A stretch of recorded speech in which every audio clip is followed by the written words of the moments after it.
ఈ యొక్క అపవాది లోకంలో డబ్బు లేకపోయినా ప్రాబ్లమే, డబ్బు ఉన్నా ప్రాబ్లమే. ఉద్యోగం ఉంటే ఒక ప్రాబ్లం, ఉద్యోగం లేకపోతే ఇంకో ప్రాబ్లం. పెళ్లి చేసుకుంటారు, బాధపడతారు. చాలా మంది పెళ్లి అవ్వదు, బాధపడుతూ ఉంటారు. చాలా మందికి పిల్లలు లేరు, బాధపడతారు. చాలా మందికి పిల్లలు పుడతారు, బాధపడతారు. జీవితం చాలా మందికి అర్థం కావట్లేదు. అసలు దేవుని పేరిట వెలిసిన ఈ మతానికి అసలే అర్థం కావట్లేదు. అందుకే చాలా మంది చాలా మోస భక్తిలో ఉన్నారు, మాయా భక్తిలో ఉన్నారు.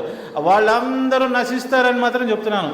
క్రైస్తవ మతములో ఉన్నవారు ఎవ్వరూ కూడా దేవుని రాజ్యము చేరతారని నేను అనుకుంటలేదు. వాళ్ళందరూ వృధా ప్రయాస పడుతున్నారు. ప్రభువారు అంటారు, మీరు వ్యర్థముగా నన్ను ఆరాధించారు, మీరెవరో నాకు తెలీదు అంటాడు. ఎందుకని? యేసు ప్రభువా ఊరూరా గ్రామం తిరిగి చెప్పిన శుభవార్త వాళ్ళు రిసీవ్ చేసుకోకుండా ఏదో సిలువ సువార్త, ఆయన చెప్పని సువార్తను ఏదో నమ్మి, ఆయన ఆజ్ఞాపించని పండుగలు పాటించి, ఆయన చెయ్యొద్దని చెప్పినవి చేసి కూడా వస్తారంట ఆయన దగ్గరికి. నీ నామమును మేము అది చేశాము ఇది చేశామని. యేసుప్రభు వారు అంటారు, మీరెవరో నాకు తెలియదే. మీరు నా అధికారానికి లోబడినప్పుడు మీరెవరు, నేనెవరు?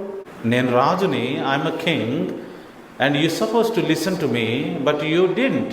నీకు ఇష్టం వచ్చినట్టు మీరు చేసి ఇప్పుడు వచ్చి మళ్ళీ దేవుని రాజ్యం అంటే అది ఎట్లా కుదురుద్ది? ఈ గవర్నమెంట్ లో మీరు వచ్చినప్పుడు ఏం చేయాలి? అధికారానికి లోబడాలి, విధేయులు అవ్వాలి. ఎలా? నేను ఎలా విధేయుడయ్యానో అలాగా